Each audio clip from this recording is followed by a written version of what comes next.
สบายดีสบายลูกค้า MC ทุกท่านเลยวันนี้น้องจะมารีวิวปุ่นลม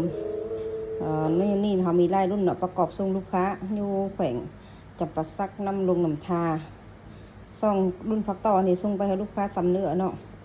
อันฟักต่อมันคือกันให้เขาอันประกอบนะมันบ่คือกันเลยอันมันมีราคาต่ำราคาสูงเนาะถ้าบาดองลูกค้านี่เขาประกอบทั้งดำดังเนาะบ่าวบล็อกทู16แบน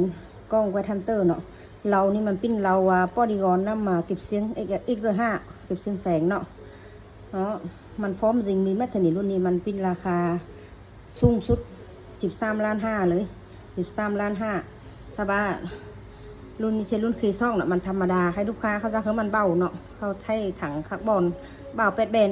นี่เขาก็อัปเกรดเม็ดเลยอัปเกรดเฮ็ดดีๆส่งไปลูกค้าอินเอาบ่ได้เห็นเด้อเขาจะมาเอาเครื่องสร้างเครื่องนำเขาเนาะเขาจังประกอบเฮ็ดดีๆเหอะอัปเกรดดีเรียบร้อยเดี๋ยวเขาจะฝากไปเลยอันนี้เซซองรุ่นใหม่เลยเซซองรุ่นใหม่2025เครื่องใส่ก่อนเลยลูกค้าเบิ้งเลยรุ่นทันเสียรุ่นไปเหอะรุ่นซองลูกค้าซ้ำเนื้อทันเสียมีลูกค้าเนี่ยเข้ามากล้องBSA ให้เขาบัดผักกรอบถังคาร์บอนดำด่างเนาะก็บ่าวบล็อกทู16แบนเก็บเสียงได้พุ่นเนาะลูกค้าหมักอันโต้เขาอันน่ะพอกคาร์บอนนั้นเขาบ่เขาใส่เขาเหอะอย่างลูกค้านี่ใช้เขาบัดใส่ถังคาร์บอนเลื่อนเนาะมันบ่าวบล็อกทู16แบนนำมากล้องไว้ทันเตอร์นำเก็บเสียงXM5อันนี้หาประกันของลูกค้าจริงไหน90เนาะ90หอย30 100 เมตรนะลูกค้ารักสนใจเพิ่นลุมโทรหามาวอทแอป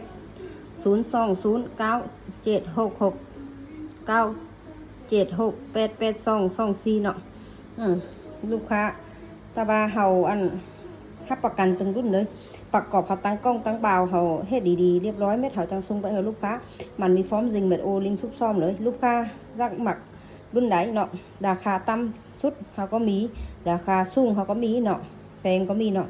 ราคาหมักรุ่นใดเซตตามเบอร์มาให้เนาะโทรมาตั้งกดแอปนี้เลย